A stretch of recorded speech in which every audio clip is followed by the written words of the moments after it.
Okay, let's get to business.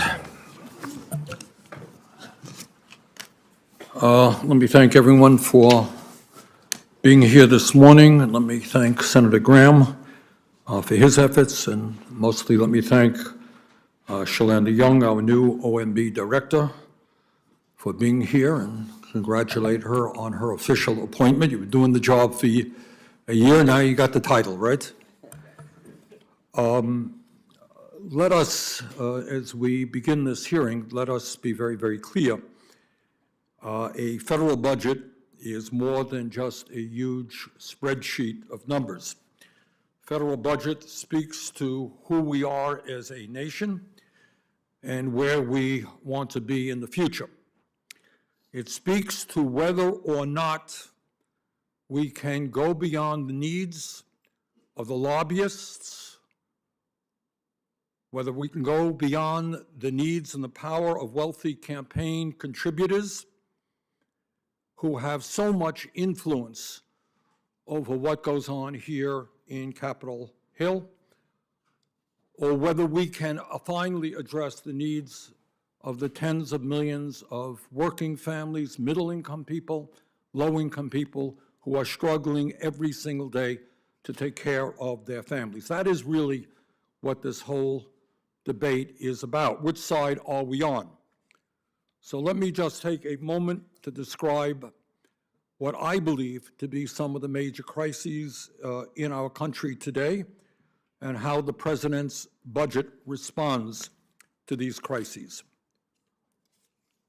Today in our country, the very, very wealthiest people are becoming phenomenally wealthier, while at the same time, over half of the people in this country are living paycheck to paycheck. I know that is not a reality we talk about terribly much, but in fact, that is the simple truth. Millions of American workers are trying to get by on $8 an hour, $9 an hour, $12 an hour, all of which, to my mind, are starvation wages. Nobody, no matter what state you are living in, can get by on those wages. In a State of the Union speech, President Biden called on Congress to increase the federal minimum wage to $15 an hour. That is a step forward. We should go further. The federal minimum wage has been stuck at $7.25 an hour for 13 years. 13 years. And if the minimum wage had increased at the rate of productivity since 1968, it would not be $7.25 an hour, it would be $23 an hour. The time is now for Congress to raise the minimum wage to a living wage. Today in America, we have more income and wealth inequality than we have had in 100 years. I understand we don't talk about it. I understand the corporate media doesn't talk about it, but that is the reality. Today in our country, the two wealthiest people now own more wealth than the bottom 42% of our population, 130 million Americans. Two people, 130 million Americans. Anybody think that that is what America is supposed to be about? I don't think so. During this terrible pandemic, which within a few weeks will claim 1 million American lives, when thousands of essential workers died doing their jobs, over 700 billionaires in America became nearly $2 trillion richer. And let me say this, while we hear a whole lot of talk lately in terms of the horrific war in Ukraine, about the need to take on the oligarchs in Russia, something which I very strongly support. Anyone who thinks we do not have an oligarchy right here in America is sorely mistaken.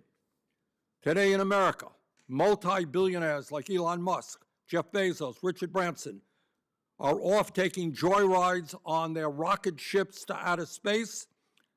They're buying $500 million super yachts. And we talk about the yachts that Putin's friends have. Well, guess what? They have them too here in this country, living in mansions with 25 bathrooms. In his budget, the president has proposed a 20% minimum tax on those who are worth at least $100 million. This is an important step forward, and I congratulate the president for doing that. We should go further, though. In 2020, I introduced a 60% tax on the obscene wealth gains billionaires made during the pandemic, legislation I will soon be reintroducing, and which is precisely what the American people want. They understand. You don't have to be an economist to understand this. They understand there is something fundamentally wrong when so few have so much and so many Americans have so little. Now, I understand that some of my colleagues get very nervous when we talk about wealth distribution. Oh, my goodness, can't talk about that. But here is the reality, and that is that over the last 45 years in this country, there has been a massive, massive redistribution of wealth. The problem is it has gone in precisely the wrong direction. According to the Rand Institute, not a particularly progressive organization, since 1975, 50 trillion, that's a T, $50 trillion in wealth has been redistributed from the bottom 90% to the top 1%, primarily because corporate profits and CEO compensation has grown much faster than the wages of ordinary workers. But it is not just income and wealth inequality that we must address. It is economic and political power. As we discussed in a hearing in this committee last month, three Wall Street firms control over $21 trillion in assets, which is basically the GDP of the United States of America, the largest economy on earth. Three companies control hundreds and hundreds of companies, three Wall Street firms. That's not a problem. I don't know what a problem is. In terms of health care, over 70 million Americans today are either uninsured or underinsured. 60,000 people die each and every year because they can't get to a doctor on time because they don't have insurance, don't have the money for co-payments or deductibles. We remain, my friends, the only major country on earth not to guarantee health care to all people as a human right, and yet we pay the highest prices in the world for health care. In his budget, the president has proposed a substantial increase in investments in mental health, enormously important. Pandemic preparedness, my God, I hope we can pass that. We have to pass that. The Indian Health Service, and research into finding a cure for cancer and other life-threatening diseases. All of those ideas are enormously important. We have got to pass them, but we have got to go further than that. An overwhelming number of Americans, vast majority of the population, want us to expand Medicare to cover dental, hearing, and eyeglasses. In the richest country on earth, senior citizens should not have teeth rotting in their mouths. Further, as a nation, we should understand what every other major country does. Healthcare is a human right, not a privilege. The function of a rational healthcare system is to provide healthcare to all in a cost-effective way, not to allow private insurance companies and private drug companies to make obscene levels of profit. And I'm happy to inform members of this committee that in early May, we will be having a hearing right here in this committee on the need to pass a Medicare for All single-payer program. According to the Congressional Budget Office, Medicare for All, this is the CBO, Medicare for All would save the American people and our entire healthcare system $650 billion each and every year. So I say to all my conservative friends worried about the expenditure of taxpayer money, work with us, pass a Medicare for All single-payer program. But healthcare reform must not only address the private health insurance companies, but the greed of the pharmaceutical industry. Year after year, decade after decade, we're talking about the outrageous cost of prescription drugs in this country, the huge profits of the drug companies. President has proposed, and I agree, that Medicare must negotiate prescription drug prices with the pharmaceutical industry, which is exactly what the Veterans Administration has done for 30 years. If Medicare does that, we lower the cost of prescription drugs by 50%. Not bad. Do we have the courage to take on the hundreds of millions of dollars and lobbyists who are all over Capitol Hill telling us that we got to protect the profits of the industry, or do we stand with the patients and the ordinary Americans who are sick and tired of paying these outrageous prices? And then there is the existential threat of climate change. Well, I don't know what to say about that. Scientists tell us we have a handful of years to transform our energy system, or we're not going to have much of a planet to leave our children and grandchildren. And I hope that we very much have the capability of taking on the greed of the fossil fuel industry and saving this planet for future generations. Now, I understand that my Republican colleagues want to blame inflation on President Biden and the enormously successful American Rescue Plan, but let us be clear. The problem is not that a low-income worker got a 50-cent raise last week and a $1,400 check from the federal government over a year ago. That is not the problem. To a significant degree, pathetically, large corporations are using the war in Ukraine and the pandemic as an excuse to raise prices significantly to make record-breaking profits. This is taking place at the gas pump, at the grocery store, and virtually every other sector of the economy. That is why, in my view, we need a windfall profits tax, and why this committee will be holding a hearing on Tuesday of next week to deal with the unprecedented level of corporate greed that is taking place in America today. I think we can all agree that we are living through an extremely difficult moment in American history. The question before us is whether we will stand with the working families of this country and protect their interest, or whether we stand with the big money interests, the large multinational corporations, and the wealthy campaign contributors who decade after decade have enormous influence over both political parties. Now the President has done his job and submitted his budget to us. It is up to Congress to review it, pass the proposals that make sense, and improve upon them. As chairman of the Senate Budget Committee, I will be doing everything I can to pass a strong and robust budget reconciliation bill that works for working families, not the 1%. With that, let me now recognize the ranking member of this committee, Lindsey Graham. Thank you, Mr. Chairman, and here's the other view. The world is on fire. If you don't believe me, turn on your television. Inflation is rampant, and we're more dependent on bad actors for our energy needs than ever. This budget takes all three problems and I believe makes it worse. President Biden ran as a steady hand on national security. How's that working out? He ran as a centrist, consensus-building candidate. Unfortunately, I don't believe that has materialized either, that not only his budget proposals, but his economic proposals on the domestic front would be the largest power grab in modern American history. The budget. More spending, more taxes, more debt. At a time, we need to go in the other direction. The budget regarding the defense needs of this country is woefully inadequate and dangerous. When you look at over the next decade of how much we spend on defense, you have to ask yourself, the threats we face, are they getting smaller or larger? Look at what's going on in the world today.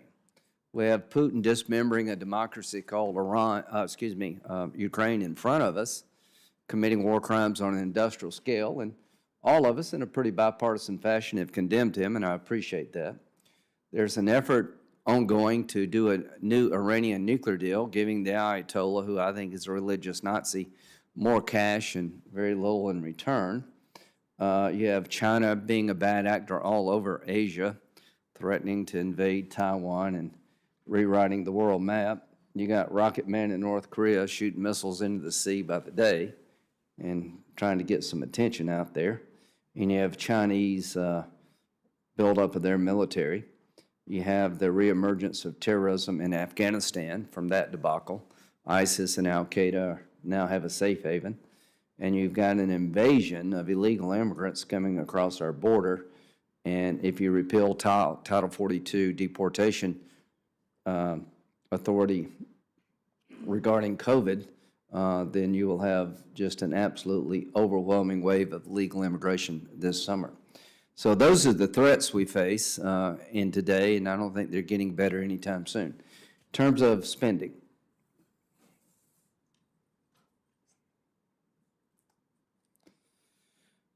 in the president's budget, non-defense spending goes up 11.3% in 2022 and 2023.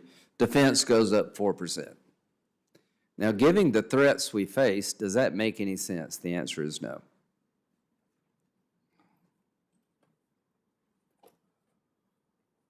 Over a 10-year window here, non-defense spending goes up 4.5%, defense spending goes up 2.2%. I don't know what my friends on the other side are looking at, but I don't see the world getting safer anytime soon. And we had one heck of a fight to increase defense spending in the last omnibus negotiations, and everything I see on the world stage is deteriorating, and we need more defense spending, not less. Percentage of GDP spent on defense. The chairman said something I agree with. Budgets reflect who you are and what kind of country you want to have and what kind of world we're in.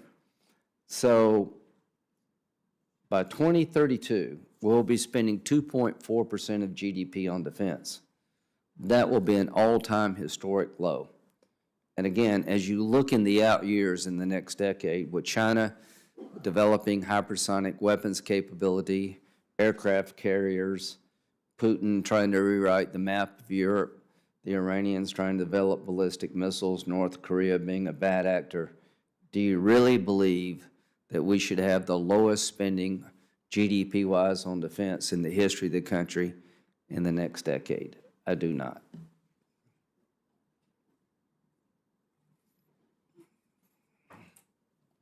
We're going to triple the amount of money we pay on interest over the next decade. So $1.1 trillion by FY 2032 will just cover the interest payments.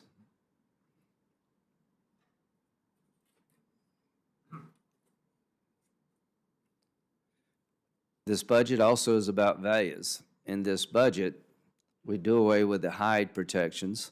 Most Americans oppose taxpayer-funded money in the area of abortion. That's been the policy of the country for decades. This budget eliminates that restriction so taxpayer dollars can be spent on abortion. I think that is against the will of the American people. So what have we laid out here? We've laid out a budget that does not recognize the threats we face today and in the coming years on defense. We've laid out a budget that's going to explode the amount of interest we pay on the debt, and we all should be working to go the other way. In this budget, we do away with tax advantages that oil and gas companies have to explore for new oil and gas that we own. I find it odd that we're asking OPEC nations to produce more, talking to Venezuela, and maybe encouraging Iran to produce more oil and gas as we shut down our ability in this country to produce oil and gas. Count me in on the climate change front, but count me out when it comes to making our nation more dependent on foreign oil and gas, and that's just a reality we face. So, Mr. Chairman, I think what we have here is a different view of the world in which we live, the priorities we should have in terms of how to defend the nation, and this effort to make us more energy dependent is going to, I think, make the world a more dangerous place. As we're trying to get off oil and gas supplied by Russia and Iran and other bad actors, we're shutting down American production. Inflation is rampant. If this budget ever became law, what you're paying at the gas pump would go up dramatically because our ability to produce oil and gas here at home would be virtually non-existent if this budget became law. If we spend all this money, particularly on the domestic side, the inflationary problems we have today only get worse. So with all due respect, I think everybody on this side of the aisle will oppose this budget, and I would like to have an actual vote on the budget. I'd like to see how many of my Democratic colleagues would vote for this budget. So I welcome a debate on the floor and a vote on this budget as presented, and I hope we can agree on that this is something that should be debated and voted on. Thank you, Mr. Chairman. Thank you, Senator Graham. Our witness today is Shalanda Young. She was, as I think all know, confirmed several weeks ago in a strong bipartisan vote to her position, and we welcome her for being with us today. Thank you very much for being here. Thank you. Chairman Sanders, Ranking Member Graham, members of the committee, thank you for the opportunity to testify today on President Biden's fiscal year 2023 budget. Under the President's leadership, our country has made historic progress in the face of unprecedented challenges. We created more than 6.5 million jobs in 2021, the most our country has ever recorded in a single year. Our economy grew at 5.7%, the strongest growth in nearly 40 years. The unemployment rate has fallen to 3.8%, the fastest decline in recorded history. And the deficit is on track to drop $1.3 trillion, the largest ever one-year decline. This progress was not by accident. It is a direct result of this president's strategy to combat the pandemic and grow our economy from the middle out and the bottom up. The president's 2023 budget details his vision to expand on that progress and deliver the agenda he laid out in his State of the Union: to build a better America, reduce the deficit, reduce costs for families, and grow the economy from the bottom up and the middle out. Since taking office, the president has put forth proposals to Congress that would lower health care, child care, energy, and other costs for families, reduce the deficit, and expand our economy's productive capacity. The budget reflects his commitment to working with Congress to pass legislation that achieves those goals. This budget advances a bipartisan unity agenda, including proposals to combat the opioid epidemic, tackle the mental health crisis, support our veterans, and accelerate progress against cancer. I'd like to point out that all of those proposals are on the non-defense side of the ledger. It builds on the bipartisan funding bill Congress passed earlier this month and makes key investments in the American people, from expanding economic capacity and improving our public health infrastructure to combating the climate crisis and advancing equity, dignity, and security for all Americans. And during what will be a decisive decade for the world, the budget strengthens our military and leverages America's renewed strength at home so our nation is prepared to meet pressing global challenges and manage crises as they arise. With robust investments in our diplomatic and development agencies, the national security budget as a whole will deepen partnerships and alliances and position the United States to compete with China and any other nation from a position of strength. As we've seen over the past month, our renewed partnerships and alliances have been vital to countering Russian aggression. And I'd like to thank Congress for the supplemental funding to support Ukraine and our regional partners. The budget makes these investments in a fiscally responsible way, reducing deficits by more than $1 trillion and improving our country's long-term fiscal outlook. That's because the budget's investments are more than fully paid for through tax reforms that ensure corporations and the wealthiest Americans pay their fair share. That includes a new proposal requiring the richest Americans to pay a tax rate of at least 20% on all their income, including investment income that currently goes untaxed. The budget also fulfills the president's promise that no one earning less than $400,000 a year will pay a single penny in new taxes. And it would reduce the deficits to less than half of last year's levels as a share of the economy, while keeping the economic burden of debt low.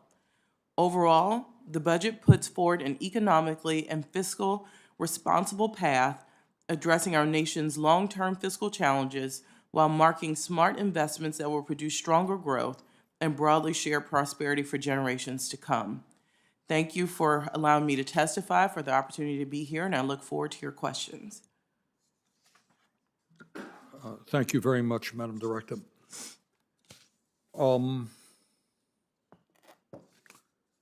I want to pick up on a point that you made regarding tax policy.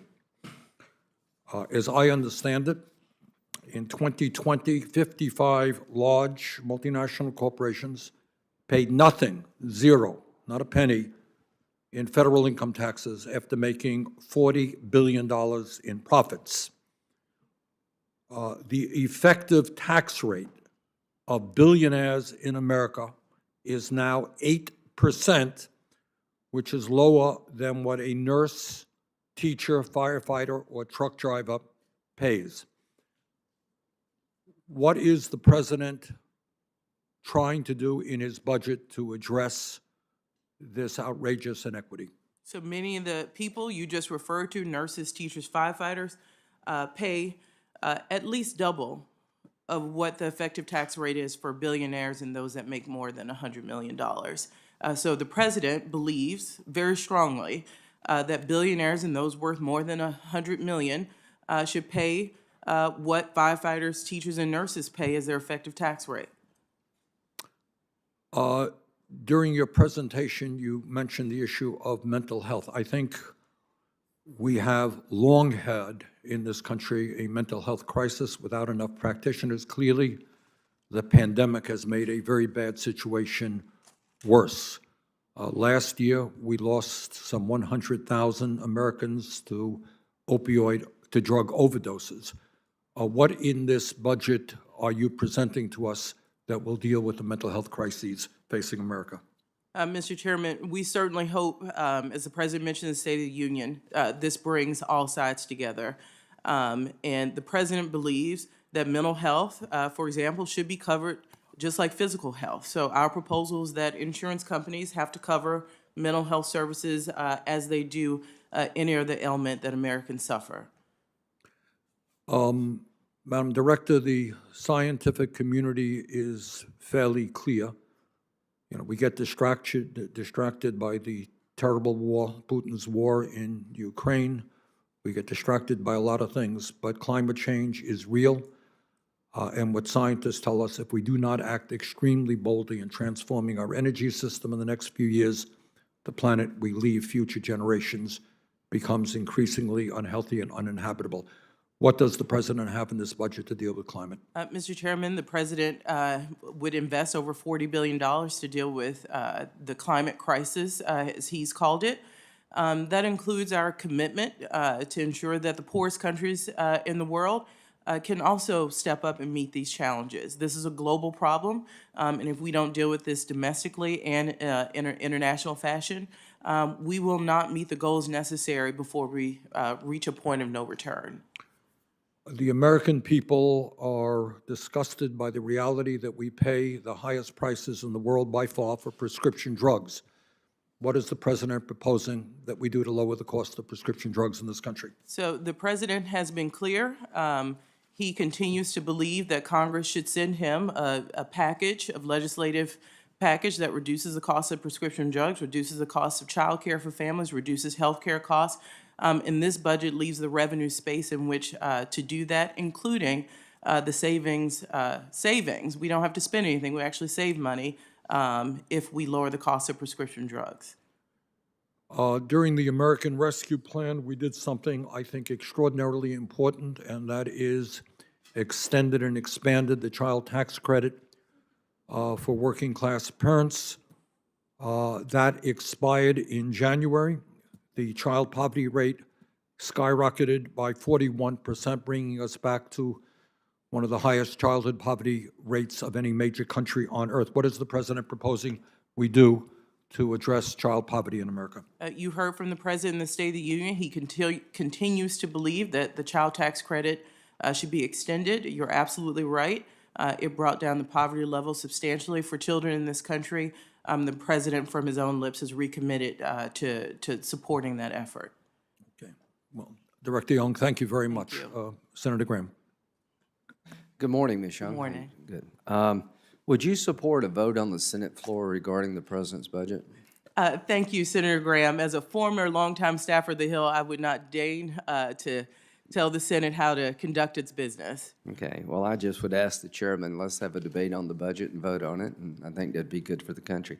Are you in the chain of command or decision-making process regarding changing Title 42 deportation policies? I certainly keep up with the policy discussions. I also know, and I know you know, that Title 42 has also been brought up in the courts. So this might be decided by the judicial branch on how to deal with Title 42 at the border. But I am a part of discussions because there are budgetary consequences. Right, so let's set the courts aside for a moment because we can't deal with that. Is there a movement in the Biden administration to change Title 42 policies? Senator Graham, you know any decisions or conversations we have with the president? Well, I mean, I read about it in the paper. Yeah, I won't discuss anything decisional we talk to the president about, but what I will point to is in this budget, there's a 5% increase for the Department of Homeland Security, including additional agents. Look, we have a pattern of migration, and we are preparing to ramp up for a traditional pattern of additional people coming across the border. My question is, well, do you support eliminating Title 42 deportation authority? I don't have a personal opinion. I believe we, from a resource position, are putting forth enough money to deal with a historic pattern. Do you believe our border is more secure today than it was 2 years ago? Senator, I strongly believe that we are putting forward a proposal that does more than a physical infrastructure. I believe there's bipartisan support for the technology options we're putting forward, and we ask you to take a close look at that. Do you believe things are going well here at home and abroad? I believe I read out some statistics. I'll revisit.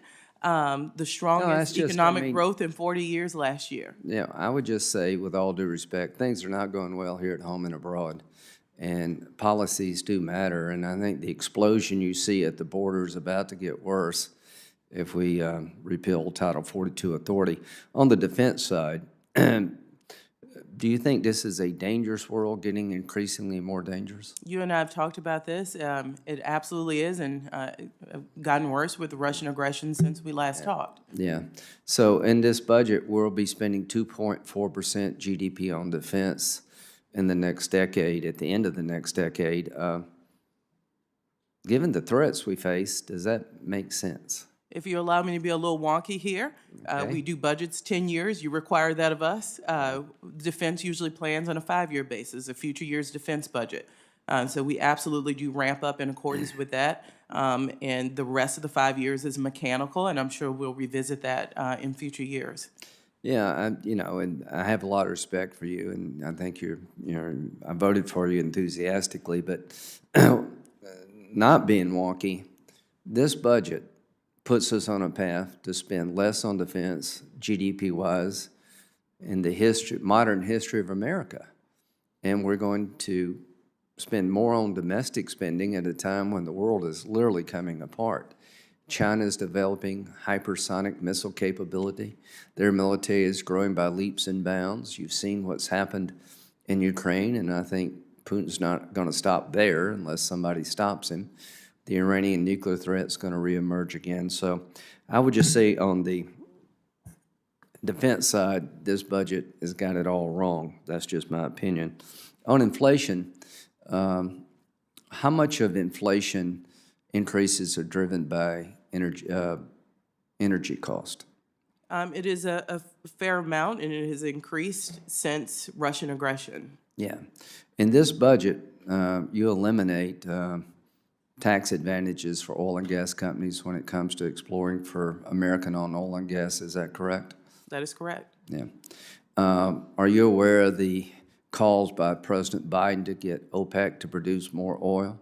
Senator, not in my lane. Yeah, well, apparently his call for, we're talking to Venezuela, we're talking to Saudi Arabia, we're even entertaining having Iran produce more oil and gas, and we're going out of the oil and gas business here.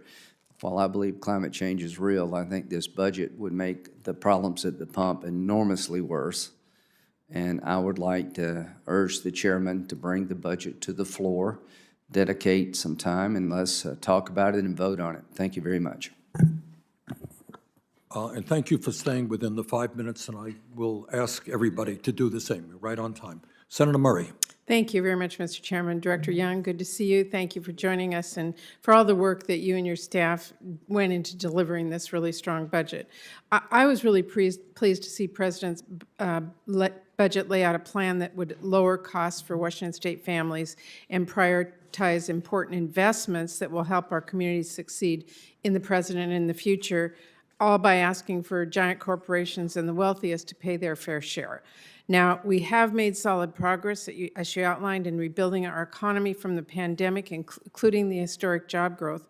But it's clear when I listen to people back in Washington State that we have a lot more work to do, and the status quo isn't working for working families, which is why Democrats have put forward really bold solutions as part of our reconciliation package, including our plans on childcare and pre-K. I wanted to ask you, both as a new mom and as the nation's budget official, can you speak to how the Democrats' child care plan, which is fully paid for, would lower costs for families? One is the president put forward last year, Senator, and does this year. We believe to be fiscally responsible, we should pay for our proposals. We do that, and you've laid out how. We also believe that one way to deal with inflationary pressures is to deal with pocketbook issues, including child care. Many families pay an exorbitant amount of their percentage of income just to take care of their child, and it is, we believe, one of the barriers to bringing women back into the workforce. So our proposal says families should not pay more than 7% of their income on child care costs. I appreciate that and totally agree. And I think that proposal is absolutely critical to helping people get back into the economy, working again, and raising the economy for everyone. This budget includes a lot of other important investments, from sustained public health and preparedness funding, putting us on a path to doubling the maximum Pell Grant to support students, to a strong infusion of funds to support critical family planning work and boosting the supply of affordable housing. I want to make clear how important I believe it is for Congress to prioritize making those types of investments and to also start working on completing the fiscal year 2023 bills right away. I'm sure you agree.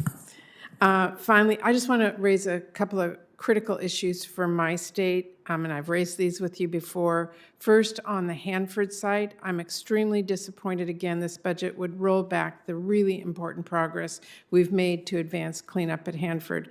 The proposed funding cuts in this budget would be totally unproductive, delaying the cleanup mission even further. I will be working to build upon the investments we made in the 22 omnibus. I hope the administration will partner with me on that effort. And Senator Murray, that is the reduction is a point of timing. The omnibus was finished recently. We absolutely want to work with you to at least maintain the levels secured in the omnibus. This is really critical funding, so I hope we can continue this discussion. And before I close, salmon recovery. I was really pleased to see in the budget strong funding for NOAA and continued funding for direct recovery and habitat restoration, including the Pacific Coastal Salmon Recovery Fund. Saving our salmon is absolutely essential to Washington State's economy and to our cultural heritage. It's really an urgent undertaking. So I look forward to working closely with you on that as we make sure that the federal government is doing its part. I happened to work for a Washington Stater for 2 years. I do remember that, yes. And have visited up and down the Puget Sound, and I understand the importance to the citizens of Washington State, especially our tribal partners. And you have a ally in me in ensuring salmon recovery in the Northwest. Thank you. Thank you very much, Mr. Chairman. Thank you, Senator Murray. Senator Grassley. Thank you, Mr. Chairman. Congratulations on your appointment. The president has touted his budget as fiscally responsible. It is not responsible. He attempts to take credit for cutting this year's deficit by $1 3 trillion. That is mainly the product of pandemic-era spending coming to an end. In fact, most of this so-called deficit reduction results from the president and majority in Congress going on a $2 trillion liberal wish list spending spree, stoking the flames of inflation. So in the end, then, taking credit for deficit reduction resulting from discontinuation of irresponsible spending is comparable to an arsonist taking credit for containing a fire by refraining from dousing it with more gasoline. Even worse, the only reason the president and majority haven't thrown more gasoline on the flames of inflation is because people like Manchin and Sinema had had enough and refused to go along. If the president and most of his party had their way, this year's deficit and future year deficits would be hundreds of billions of dollars higher. Notably, the president's reckless tax and spending spree, which Democrats spent all of last year working to pass, is just a footnote in this budget. Yet, even assuming the reckless tax and spending spree isn't going anywhere, the president's budget still includes unprecedented levels of spending, of tax hikes, and deficit and debt. Under the president's budget, spending would average 23.4% of our economy over the next 10 years. Historically, this is a level of spending previously only seen for brief periods in response to a recession or a national emergency or war. Moreover, his budget includes $2.5 trillion of tax increases that I think is going to be a job killer. Despite record levels of tax hikes, the budget fails to balance or even pay our debt or deficit on a sustainable path. Our annual deficit, the amount that we would spend each year beyond what we take in as revenue, would exceed $1 trillion in each of the next 10 years and reaches $1.8 trillion in 2032. Moreover, our public national debt climbs to 106.7% of our economy, which would be the highest recorded level of debt in our nation's history. So while the president provides lip service to fiscal responsibility, his budget is the same old tired liberal tax and spend agenda with red ink as far as the eyes can see. Director Young, the president has touted his budget as reducing the deficit by $1 trillion. However, his budget does not account for any of the spending or tax hikes in his so-called Build Back Better plan. Instead, it establishes a reserve fund for its enactment on a deficit-neutral basis. From this, is it safe for me to assume the administration would oppose then any revised version of Build Back Better plan that CBO does not score as deficit neutral? Senator Grassley, thank you for that. We are putting forth goals for legislation the president still calls on. It needs to reduce costs for the American people. It needs to expand the productive capacity of our economy. And it needs to reduce the deficit. We're holding enough revenue, we believe, to do a version of the proposal as Congress works on the legislation. But what you see here in the budget is an effort not to get in front of those negotiations. But we believe it's fiscally responsible to hold enough revenues to allow those conversations to happen. So yes, it would, if such a plan, revised plan comes out, it's yes, that it would have to be budget neutral. At least budget neutral, and the president's personal goal is that it be deficit reducing. Okay, my last question will have to be this. I've got 18 seconds. Even without inclusion of any spending or tax increases from Build Back Better, government spending and revenue are projected to be at a near record high under the president's budget. Is the president still going to push for a revised version of Build Back Better to be enacted? If so, how much more spending and tax can the American people expect? Is it a trillion or more, 2 trillion more, et cetera? Senator Grassley, the president remains committed to a bill that reduces child care, health care, energy costs, but he does believe it should be paid for through tax reform. Okay, thank you, Mr. Chairman. Thank you. Senator Stabenow. Well, thank you very much, Mr. Chairman. And Ms. Young, it's wonderful to see you again. So appreciate all of your hard work. And And I very much support the budget that the president has put forward. We'd be happy to vote on it, so appreciate it. Let me first start, though, by saying that just like President Obama inherited the biggest financial crisis since the Great Depression and had to dig our country out of it, President Biden inherited a mess.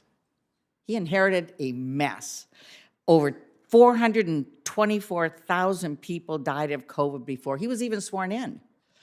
And if there had been competent, responsible actions by the Trump administration at the very beginning, this would be a very different story for Americans. President Biden also inherited a $7 trillion increase in our nation's debt from just 4 years in the Trump administration. And he inherited a global economic shutdown that we have not seen in our lifetime, that has led to supply chain breakdowns and prices rising. And as horrible as it is to see the inflation we have, I am not surprised, Mr. Chairman, to see when we're trying to get the economy going again, that this has happened. And I appreciate all the efforts on supply chains to get things up and going again, and our focus as a caucus to bring down costs. The president's budget builds on the strongest economy in decades, as you said, by making investments that will help create jobs, will lower costs for people, and reduce our deficit. So I believe this budget is worth celebrating. But unfortunately, I know Republican colleagues, as today, Mr. Chairman, will demonize the budget. So I think it's important to look at what the alternative budget proposal is that they will support from the Republican side. So our Republican colleague, Rick Scott, who is on the Senate Budget Committee, a member of the Republican leadership, has offered us with key pieces of a Republican budget. What would they do if they were in the majority? So under their plan, all federal laws sunset in 5 years. And of course, if you think about it, the implications of that are shocking.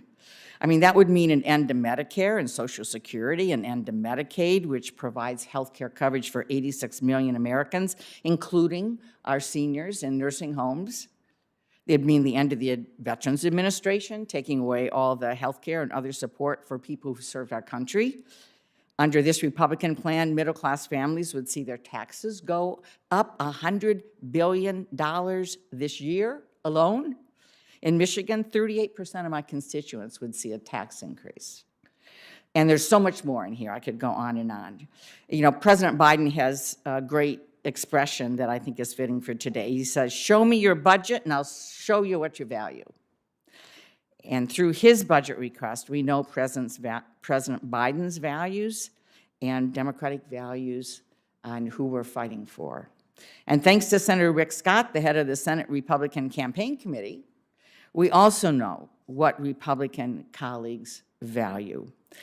So let me now turn to the specifics in the budget. This president has proposed the largest increase in support for mental health and addiction services ever since President Kennedy signed the Community Mental Health Act in 1963, which was his last official bill signing. And so I want to say thank you to him through you. Thank you for working with me. Thank you for working with Senator Blunt and I on our bipartisan efforts to expand community behavioral health clinics across the country, evidence-based, bipartisan efforts now being fully implemented in 10 states. And I want to thank you for expanding this across the country. It's so needed, and certainly COVID has shown us the incredible needs that families have. So, Ms. Young, could you talk more about why the budget proposes a nationwide expansion of this bipartisan program? One, You have 30 seconds to with do it. 30 seconds, I want to thank Senator Stabenow, Senator Blunt for their tireless efforts to address what really is a crisis, the mental health crisis. The budget proposes reforms to health coverage I spoke about earlier and makes major investments to the mental health workforce. This comprehensive set of proposals will improve access to mental health treatment and strengthen the mental health provider workforce to respond to what is absolutely a crisis. Thank you. Thank you, Mr. Chairman. Thank you very much. Senator Toomey.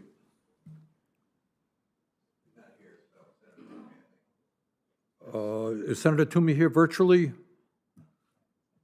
All right, Senator, I have on the Republican side, Senator Scott next.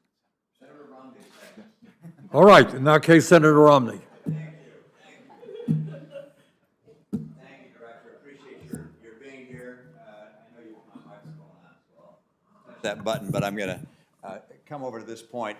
This is a slide. I don't know whether you've seen this, Mr. Chairman. I'm sure you have, and other members have. This shows the debt held by the public. It's not total debt. This is debt held by the public in our country. Historically, going back to 1900 and where we are today. And we're approximately, the debt held by the public is approximately 100% of the GDP of the country. The last two countries that got into real trouble and had a almost collapse of their currency and their debt were Greece and Italy. Greece reached almost the same number, about 105, and Italy about 108 or 9, and percent of GDP. If you look at the budget that you've provided to us, you take us to 200% debt as a percentage of the GDP. Now, I don't know what you all believe that does.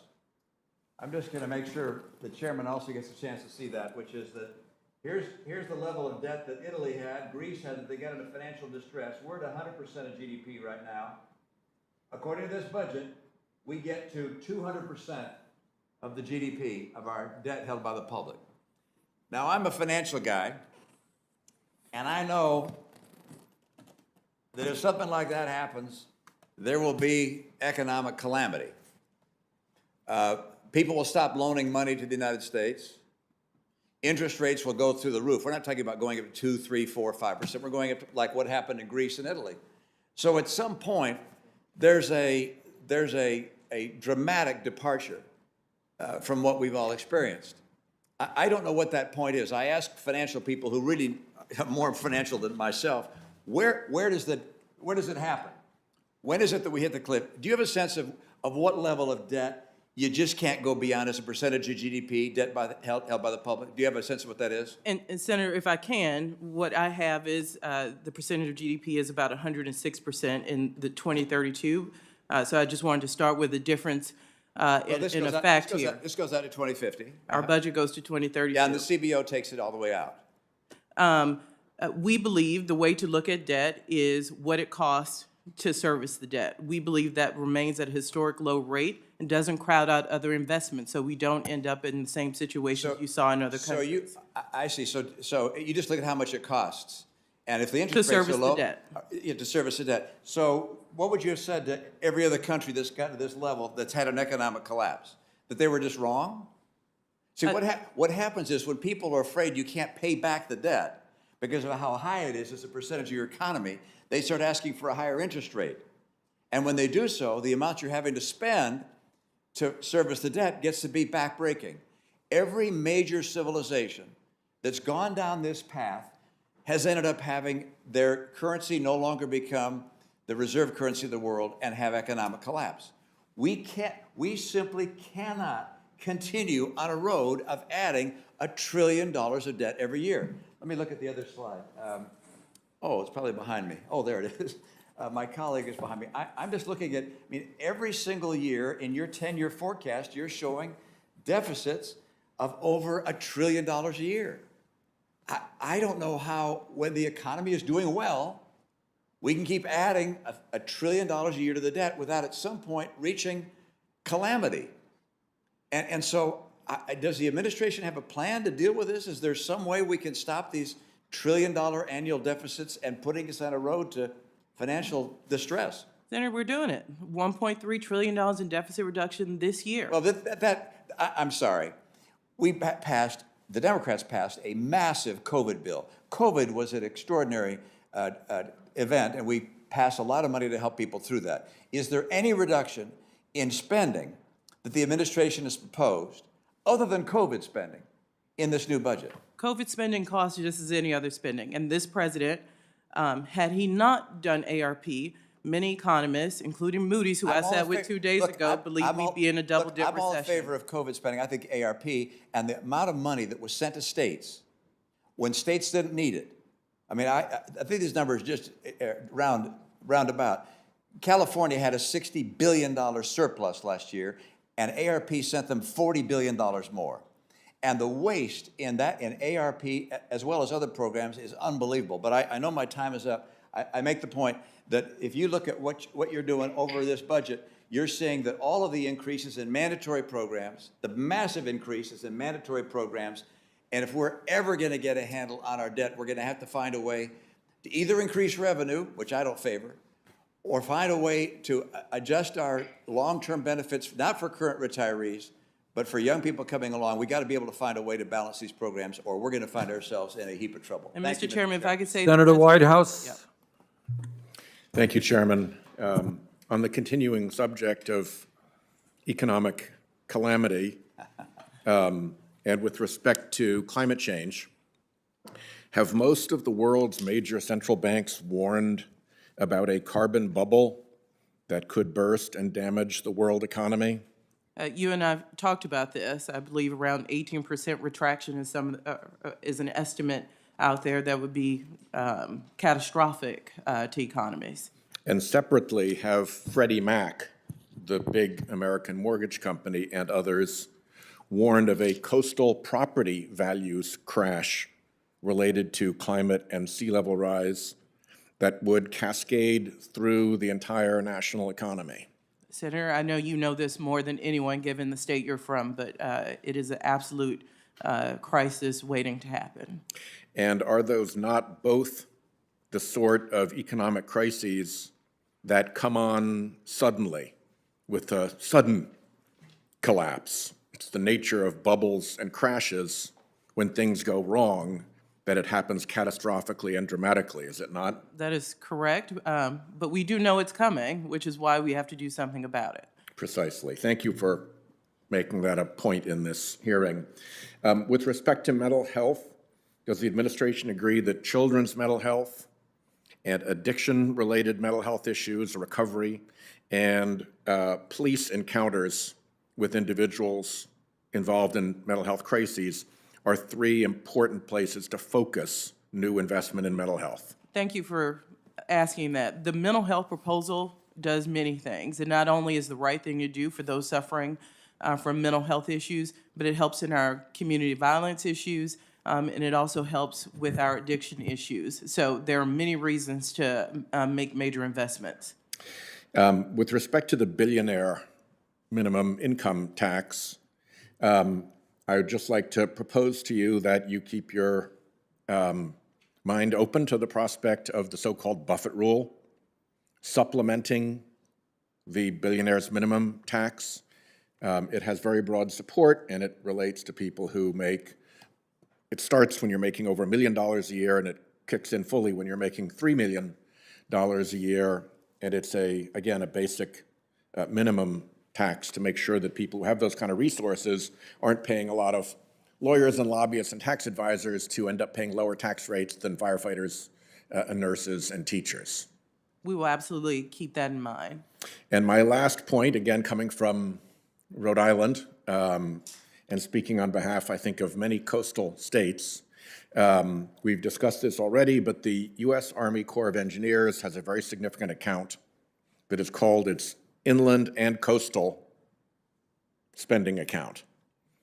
And it has run an average of $1.36 billion for inland projects, compared to $113 million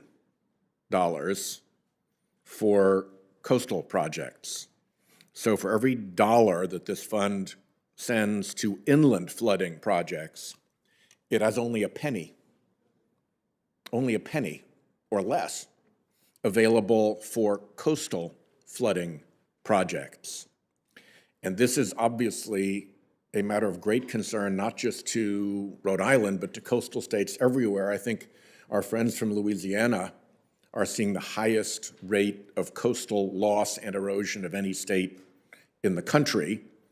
And the fixation of the Army Corps only on inland flooding, with sea level rise and storm surge making the risk to coastal communities so much worse, is something that I would urge this administration to address. It is not addressed in this budget. I think as a policy matter, we need to figure out how to get more revenues to coastal communities to deal with the threats that they're looking at that a decade ago, 20 years ago, people would have thought were unfathomable, but are now so real that entities like Moody's are baking that into their rating for communities' debt.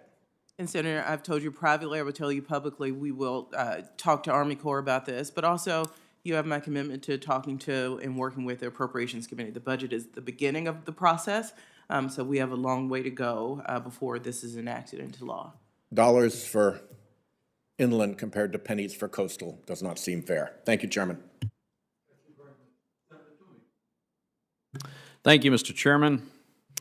The President's budget message to Congress states, and I quote, "Critically, my budget would also keep our nation on a sound fiscal course," end quote.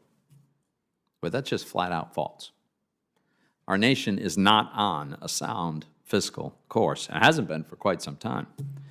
But after reviewing this budget request, it's clear to me that the President's budget would worsen our nation's fiscal health. The Biden budget proposes $72.7 trillion of total spending and $58.3 trillion of total revenue over the next 10 years. That results in $14.4 trillion of total deficits.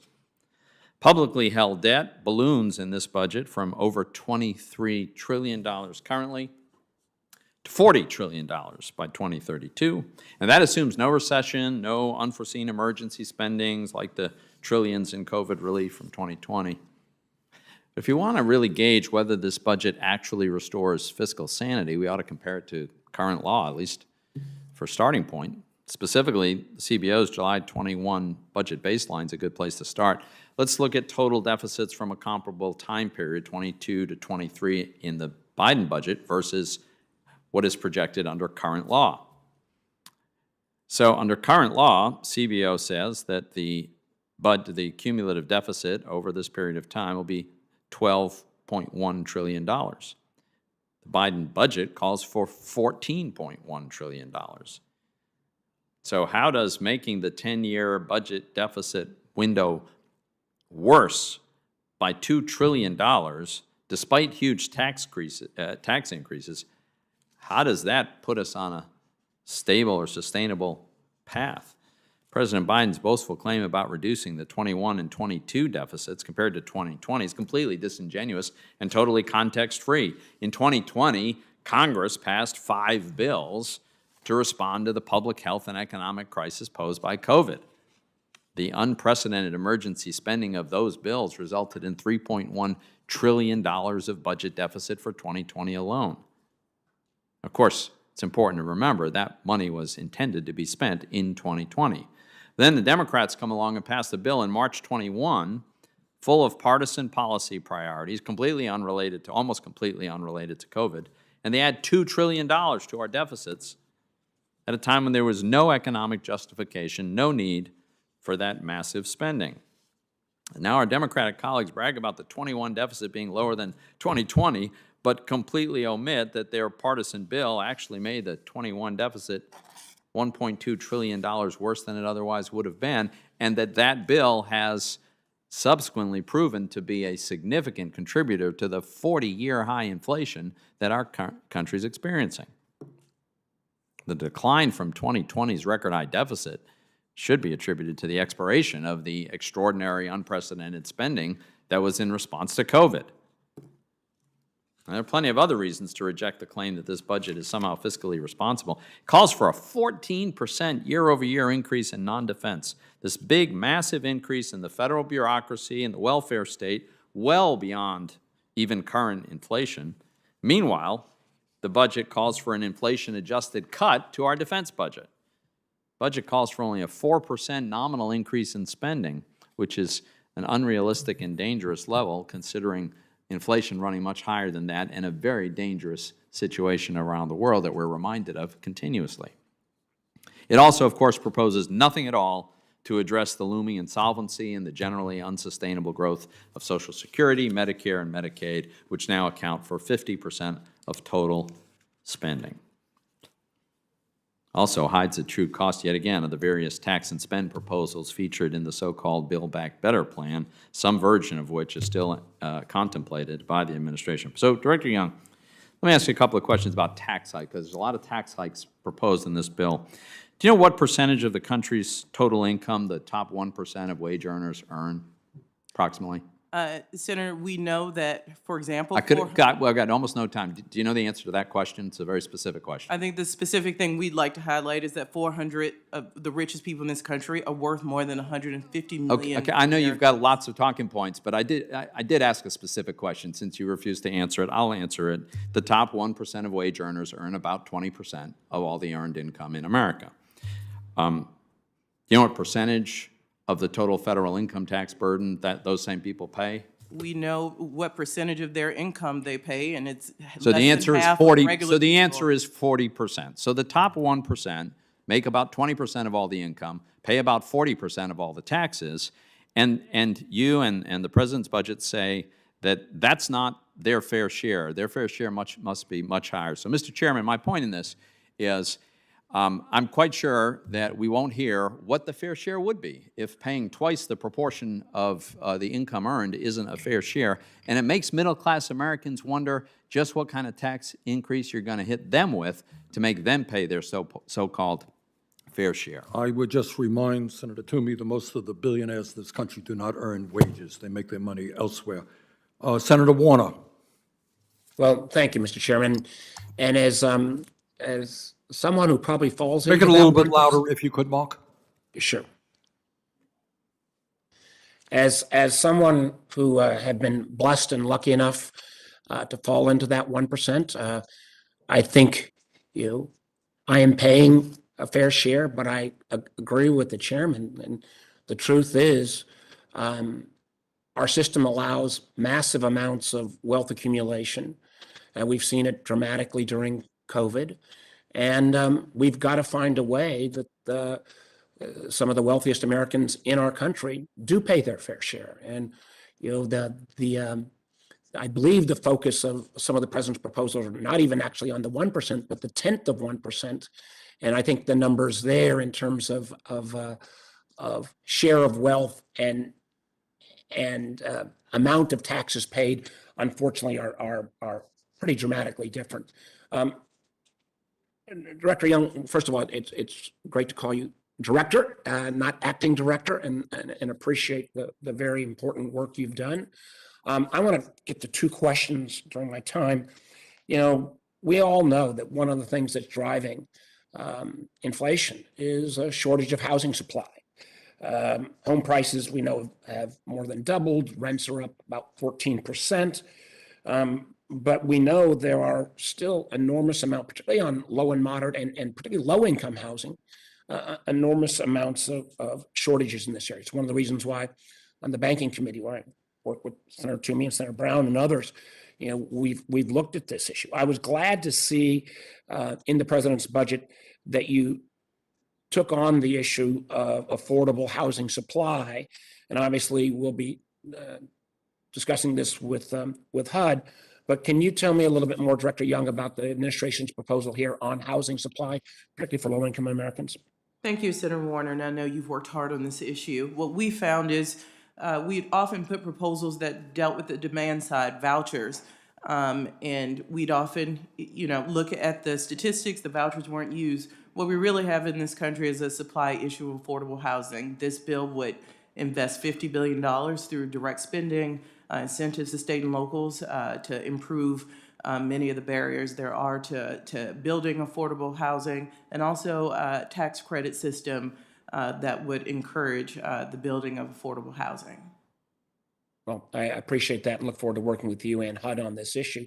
I want to take my last 2 minutes and go at an issue that's also near and dear to my heart, but kind of nerdy, and that is questions around the Technology Modernization Fund. I think if we look back at, frankly, working with Secretary Mnuchin, where we had to be very creative, and actually the chairman and I had, I think, a better plan on income replacement during COVID that would have been fairer and more balanced. And it's not often that the chairman and I find such complete agreement, but Instead, we ended up with a fairly blunt instrument put forward by the Trump administration of a $400 a week plus up on uninsurance. And it was arbitrary, and a lot of that was due to the fact that we didn't have the technology to be able to do the kind of income replacement that some of our European partners did instead.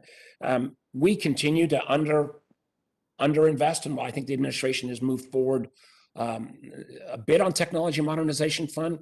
I hope we could add more to this. If we're going to make federal government more efficient, more transparent, and hit to the goals of following the money, we're going to need a IT systems that match 21st century. IRS is a classic example. We've talked about that a lot. But can you talk a little bit? We made some progress in the American Rescue Plan, but can you talk about the IT and technology modernization needs that you have to oversee from OMB? So quickly, the TMF, we were oversubscribed. The ARP provided $1 billion. We received about $2 billion in applications from agencies who are in desperate, dire need of technology upgrades. The government is not keeping up. It makes us less safe to foreign actors, including some terrible breaches we've seen in the recent past. Also, we're not providing the services that the American people deserve. Well, I appreciate that. And again, the chairman and I worked on, I thought, a more direct plan to help Americans. I hope we can still put some of those plans in place going forward. So if we ever have the kind of crisis we had around a COVID type experience, we have a more efficient system in place. Thank you, Mr. Chairman. Thank you, Senator Braun. Thank you, Mr. Chairman. Ironically, it was right after I got here, Senator Warner and I had a discussion about what is that level of government spending at the federal level that would be acceptable to his side of the aisle. He always referred to the Europeans. I want to cite a couple statistics. On our revenue side, if you go back 50 years, we average 17 to 18% of our GDP. High rates, we have lower economic growth. Low rates, like pre-COVID through the Trump tax cuts, we had better economic growth. But it's almost immutable that we're there. This budget, I think, is at 25% of current GDP. I mean, that's a quantum leap, even above the European model. And you've got record taxes embedded into it as well.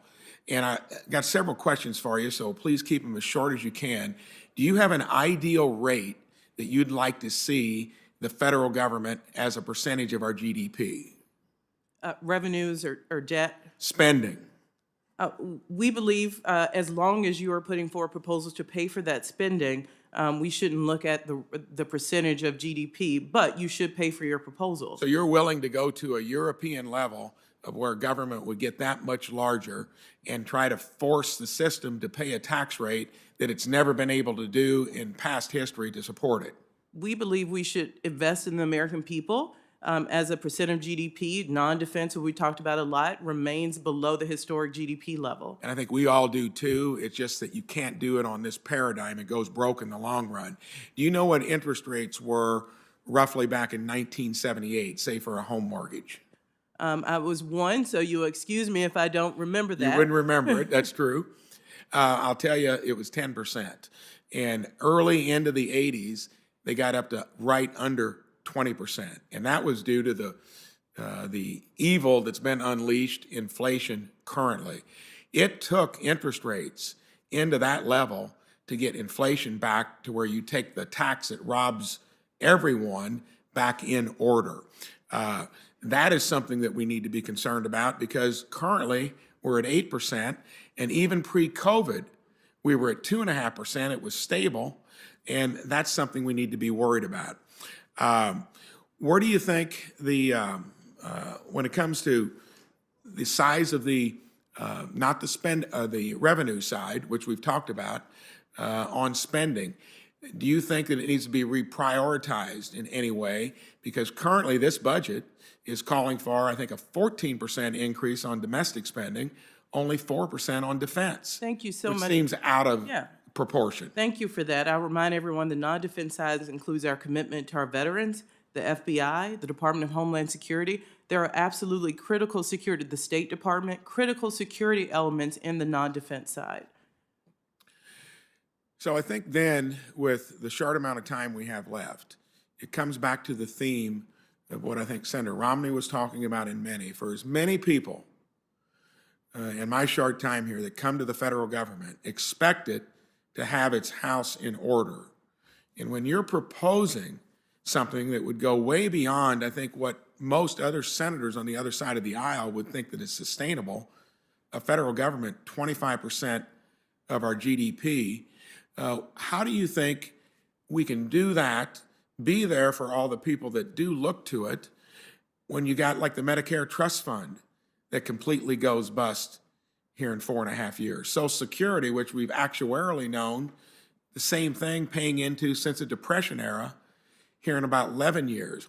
How does that all work out to where any of this will be there for the people that need it the most down the road? Senator, we may disagree on how the president wants to pay for his proposals, but he believed the way to deal with this is to invest in the American people while also asking the wealthiest in corporations, many of who don't pay any tax in 2020, to pay at least what firefighters, nurses, and teachers pay as a part of their tax income. So in summary then, I think it looks like he thinks the solution long-term is to change our economy into one driven by the federal government that's going to be larger than even the European economies that at least balance their budgets. And you're going in the face of historical data that we're the unique system where we generate the most prosperity of any country, and there's no arguing about it. It needs to be looked at who's benefiting from it. We share a lot of ideas, I think, that would be similar in terms of trying to make that more broadly felt. It runs the system into the ditch in the long run because it defies history and that you'll never be able to pay for it. And to me, that's a bad plan. Thank you. Director Young, good to have you with us. Congratulations on your recent confirmation. I want to highlight some points that you made in your opening, but that I think bear repeating. Current trends. Jobs are booming. When the president was inaugurated, unemployment was at 6.4%. Today, it's 3.8%.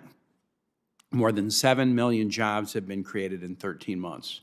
Number two, the economy overall is growing. Our economy grew by more than 5.5% from the end of 2020 through the end of 2021. The best year for growth in the last 4 decades in America, and we have strong opportunities in 2022 as well. Workers are taking advantage of tight labor markets to switch jobs and getting raises. Wages are growing faster than they have in years, and in particular, wages for many people who work in some of our lower paid sectors have done particularly well. So these are 3 very, very strong economic trends. I don't hear enough discussion of them, but that just means we need to talk about them more. There is a 4th trend that is troubling, and that's the inflation trend. We are seeing higher inflation than we have. It's often connected to an economy that got constricted pretty significantly and supply chains that got disrupted during COVID. The economy is coming back with strong demand, and the supply hasn't completely caught up to it. And so those disruptions are a significant reason for inflation. But I guess what I want to applaud you for is I think you've put a budget on the table that tries to take advantage of the 3 strong trends and accelerate them, but also offers us some thoughts about how we can deal with the 4th trend. So on that issue of inflation, the challenge that we're grappling with, is inflation a problem that's unique to the United States right now? It's absolutely a global trend. The pandemic was a global issue. We see most countries coming out of the pandemic with the same inflationary pressures. What are the key features of the president's budget to try to help deal with inflation, or in particular, just pocketbook costs that Americans are experiencing both kind of in the near term and then down the road? And I want to remind everyone that the Fed really, in the wisdom of our system, put monetary policy outside of the political process. So they really have a lot of the tools in which to deal with inflationary pressures, and they're using them. This president believes in ensuring he does not interfere with the Fed decisions. But what we are trying to do from the administration, we're asking you to take a look at is improve our supply chain issues. We've seen the issues around the ports in this country where ships are backed up. That is why, thank you for the infrastructure bill. We are putting resources into our port systems. We are also working to get more truckers on the road. We have an issue driving things to stores. That is increasing inflationary pressures. We're also investing in the FTC and Department of Justice antitrust offices to ensure there's competition in this country. We believe lack of competition raises prices. So those are the things we are asking you to take a look at as part of this budget to deal with inflation. And one more, sir, the president continues to call on Congress to send him a bill that lowers costs for Americans, lowers child care costs, lowers health costs, lowers energy costs. If we can lower childcare costs, if we can lower costs of prescription drugs, if we can lower healthcare premiums, I mean, these are three of the big ticket items that take a bite out of people's pocketbooks. We need to do that, and I'm very committed to working with my colleagues together to do it. Last issue I'll ask you about, Director Young, is mental health investments and also criminal justice investments. I had a series of meetings last week with communities in Southwest Virginia that have really suffered with gun violence issues. You know, it's a point of sadness for me that after having dealt with a lot of gun violence issues as a mayor and then as a governor, we've not been able to do anything credible on gun safety during the time that I have been in the Senate. It's my hope that we will. But setting that aside, talk a little bit about some of the criminal justice investments that this budget would make to help us deal with crime issues, but also the mental health investments that the budget would propose as we're dealing with the aftermath of 2 very difficult years for most Americans. Thank you, Senator Kane. And the president made clear in his State of the Union, he believes the police are a key to dealing with our violence issues in our communities, but he also believes they need to be community-oriented, deep into the communities. This budget invests $2.3 billion, a 32% increase for the Department of Justice over 2021 to address gun violence. We also invest $1.7 billion, almost $250 million increase for ATF to follow the guns. Guns often end up in the hands of criminals. So this budget also believes we're putting forth an initiative for community violence reduction, not just DOJ, but HHS. We need those wraparound services. And I think you've heard us talk about our big mental health push to ensure that mental health coverage is treated the same way as physical coverage. All those things are interrelated. Thank you, Director Young. I'll next call on Senator Scott and return the chair to the chair. Thank you, Chair. Good morning, Director Young. Good morning. You see the number behind me, the budget, $5.8 trillion. Do you have any idea what the budget was by chance 20 years ago? I don't. It was $1.4 trillion 20 years ago. So how much do you think the population has increased in 20 years? What's your guess? Percentage-wise, 20%. Yeah, it's 16. So think about this. Our budget is up fourfold, and population's only gone up by 16%. How does that make any sense? Senator, I think many people will tell you, included in that number, the bulk of that number is Medicare, Medicaid, Social Security. We have structural issues in this country, including the aging of our population. And you're right, the president is not putting forth a proposal that would cut those benefits. He's not going to do that. So how do you think it's sustainable that we can, how can you, I mean, fourfold with the population increase? And in your budget, the population has increased in last year 0.1%, and your budget's up 7.4% overall. I mean, when do we not just stop working? Senator, this budget is fully paid for. I understand if you disagree with the way the president pays for it through taxing the wealthiest and corporations, but he's paying for the investments in this budget. The numbers are staggering. I mean, Most of the increase is because of our entitlement programs. And you're right, the president is not going to put forth a budget that cuts those benefits. So what's CPI now? CPI is close to 7%. Yeah, 7.9%, and producer price index, 10%. All right, so in your budget, you think that within a few months, it's going to go down to 2.9%. Well, do you have data that would just suggest it's going to go down to 2.9% like that? No, It's gone up every yeah. month that President Biden's been in office. the inflation has increased. It's not gone down, it's increased. You're absolutely right. And what I was going to say is, to get a budget to you, to start this lovely dialogue, we locked those inflation and interest rates numbers in November. And inflation has absolutely changed since that happened. Our long-term forecasts, however, do remain in line with private forecasters. So what's going to change? What are you doing as an example? Probably the biggest problem we've got now is energy prices. What in this budget is going to get energy prices down? And if energy prices don't come down, we can't get inflation down, period. Yeah, one, I'll remind everyone, energy prices at the pump are market driven. We are a capitalist society. The market decides the amount. It has gone up by $1 since Russian aggression. The president has called on oil and gas companies to ensure that they are pricing things Let's fairly. put it in perspective. You know, it went up before the invasion too. But $1 cents. It went up over $1 before the invasion. So I mean, it wasn't caused because of the inflation or invasion. So let's go to you talked about the Federal Reserve. All right, the Federal Reserve has indicated it's going to raise interest rates this year. All right, and so if they're going to increase interest rates this year, what's the duration of the federal debt right now? Do you know? We've talked a lot about that. We don't typically use that term in budget and economy. That I believe you're referring to how long it pays off the debt. That has as much to do with the policies made in this Congress as anything else. So I don't think that's a phrase that many of us use in budget terms. We use it in budget in Florida. We used it. How long is our debt out? So we locked in our debt so we could lock in our interest rates. And my understanding is under your budget, you don't lock in interest rates.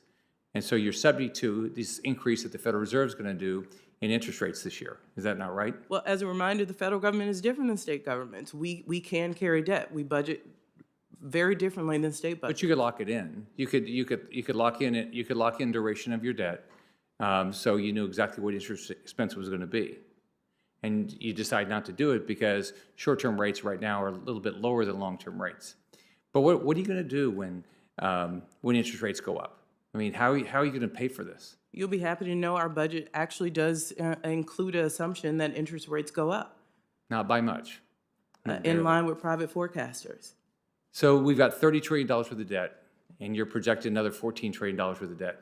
What's the max? I mean, is it what? I mean, you're taking it to almost $45 trillion in the next 10 years. What do you think? When does this end? When can we not pay this anymore? Again, the bulk of this is entitlements, and you're right. The president is not putting forward a proposal to cut those, and we believe the debt is manageable as long as the cost to service it is. You're the OMB director. You have to fix these things. You can't just say it's not going to matter. You have to fix it. Thank you. Thank you very much, Senator Van Hollen. Thank you, Mr. Chairman. Thank you, Madam Director, for your testimony. Congratulations on your bipartisan confirmation vote. And thank you for working with the President to put forward a budget that will help grow our economy, but do it in a way that's more inclusive, so we have greater prosperity and greater shared prosperity. And I just want to emphasize a couple points in the budget that have been covered already, but I think they bear repeating. First of all, the initiative to reduce the cost of prescription drugs. The senator from Florida was talking about how we can make some savings in some of these programs. We could save the Medicare system money by giving Medicare the ability to negotiate the price of prescription drugs. Isn't that true? Some estimates are $600 billion, as high as $800 billion in savings. Right. So this is a win-win, right? We can reduce the cost of prescription drugs for American consumers, and we can save money in Medicare. Correct. I also applaud the provisions in the budget to reduce the cost of quality child care. This is something that is hitting every American family. We need to get on top of this. We have proposals that we presented here in the Congress. Unfortunately, our Republican colleagues have not joined us in supporting those measures. If they did, we could get this done right away. I also, continue to listen to my Republican colleagues on the deficit issue, and at the same time they talk about the deficit, they're opposing the measures in this budget to increase revenue by asking the biggest multinational corporations to pay more by closing international tax loopholes. Isn't that how you do it in the budget? That is correct. And don't you ask billionaires and very wealthy people to contribute more to the country? Correct. Right. So, people want to have this both ways. I was here in this committee when Republicans passed a $2 trillion tax cut, mostly for the very wealthy and big corporations, that increased our deficit. And now today, I hear complaints about the deficit, but opposition to provisions to raise funds by asking the very wealthy to pay a little bit more.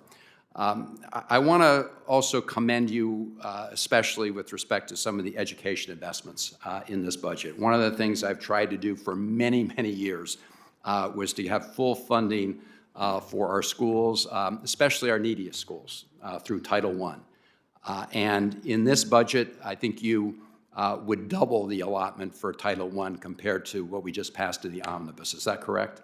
We go a little further. We asked for about $19 billion more between discretionary and mandatory. But I want to thank you and everyone else for the $1 billion investment in Title I. We had not seen that level of increase since I've worked on that program for many years. So thank you. Well, thank you for pushing that and the president. We've got to do even more, and I applaud you for putting some mandatory funding in. I think this may be the first time ever we've seen a president propose mandatory funding. My view is our education funding should be as certain as funding for other mandatory programs because we need to make sure that our kids in our schools know that money will be there year for year at the levels that are necessary. Let me just now turn to the issue of the apportionment process.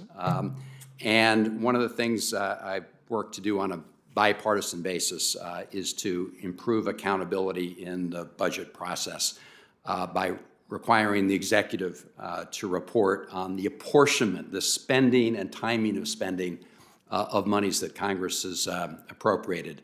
And you're moving forward on that process, are you not? We are. We met the first timeline. The Appropriations and Budget Committees have access to the system. Thank you. No, I know no executive really likes Congress to interfere in this way. I don't see it as interference. I see it as a very important public disclosure process.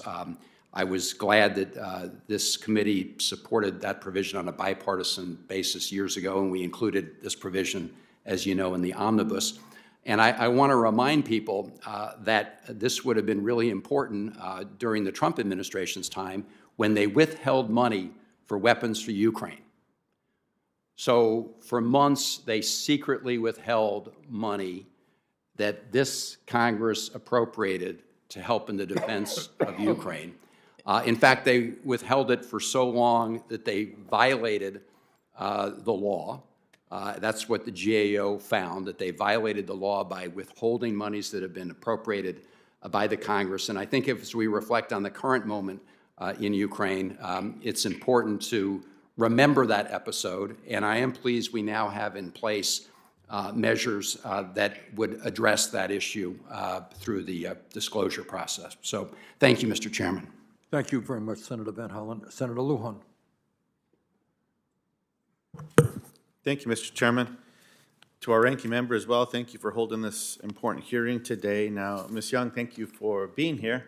It's been an honor to work with you and to learn from you throughout the years. And Mr. Chairman, I had the great honor of learning from Shalonda, not just during my time now in the Senate, but during my time in the House. So, Director Young, congratulations on this very important appointment.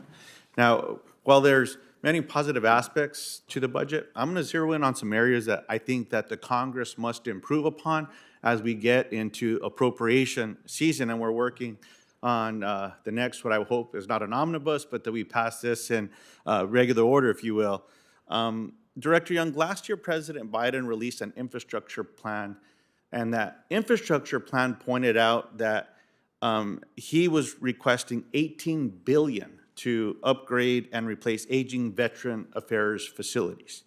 Now, I know you're not the VA secretary, but it's important to me to raise these issues because there's been a recent announcement that because of the passage of the Mission Act, which is being pointed to for the reason for this new document that came to Congress, 174 closures of CBOCs across America in every state, 4 in New Mexico in Hispanic and Native American communities. And I'm not okay with this. I'm going to find every way that I can to stop this from happening. And so hence, you're the first person I've had the honor to visit with, and so you're going to get the brunt of this, and I apologize for that. I know you're looking at this particular budget. Is it correct that you asked for $300 billion for the VA? We are asking for $135 billion for the VA, their top line in discretionary. And what's that increase? What's the percentage? About a 29% increase from the 2021 level. So that's important to note that there was an increase here. Of that, I believe, is it $3 billion for infrastructure? Yes, sir. So if it's $3 billion for infrastructure, I just want to encourage the team that worked with you for this specific budget part submission, just to look at the infrastructure package, which asked for $18 billion. Now, continuing to sleuth, I was able to find some other documents looking at the needs that exist for the VA. And in one of those documents, which is called the Annual Strategic Capital Investment Planning Process, the estimate was $72 billion to $88 billion for capital infrastructure over the next 10 years to maintain and enhance infrastructure for the VA. That's much more than the 18 that was even requested, which would have been a good start.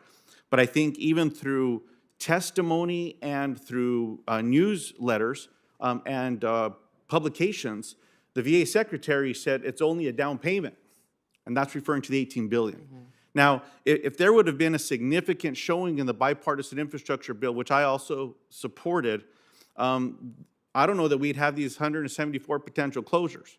Then there's a claim that there's going to be 255 replacement facilities for these 174 closures by the VA. No one's told me that the one's coming to New Mexico, so my veterans are going to have to try to find care somewhere in a state that has a shortage of primary health physicians in 32 of 33 counties and a shortage of mental and behavioral health physicians in every one of our 33 counties. And we're not different than the rest of America. So you see where I'm going with this. I want to see what we can do to fix this, to get us back on track, to address this. I'm going to work with my colleagues, Democratic and Republican, being a freshman junior senator, to stop the closure of these CBOCs. Our veterans deserve better, and especially with a budget that's $5.8 trillion. I think that we can do better. So I'm going to be pushing on this, and I'm going to be vocal about this. Now, I want to thank you for the work that you are doing in the area of mental and behavioral health. Now, you've been asked several times, you've explained those provisions very clearly. And I just want to encourage the administration and us as members of the Senate and Congress to continue to push. While one of my colleagues did say this was bad, I think it was Senator Sanders, this was bad before, it's only gotten worse, and it has. We're losing too many brothers and sisters in our communities, family members, and across America, and we've got to fix that and make that so much better. So Ms. Young, if you're able, well, I'll submit these questions to the record to adhere to time. I look forward to learning more from you, seeing how we can get in front of this with VA closures, but continue to say we can also increase investment to mental and behavioral health availability. And with that, Mr. Chairman, I yield back. Thank you.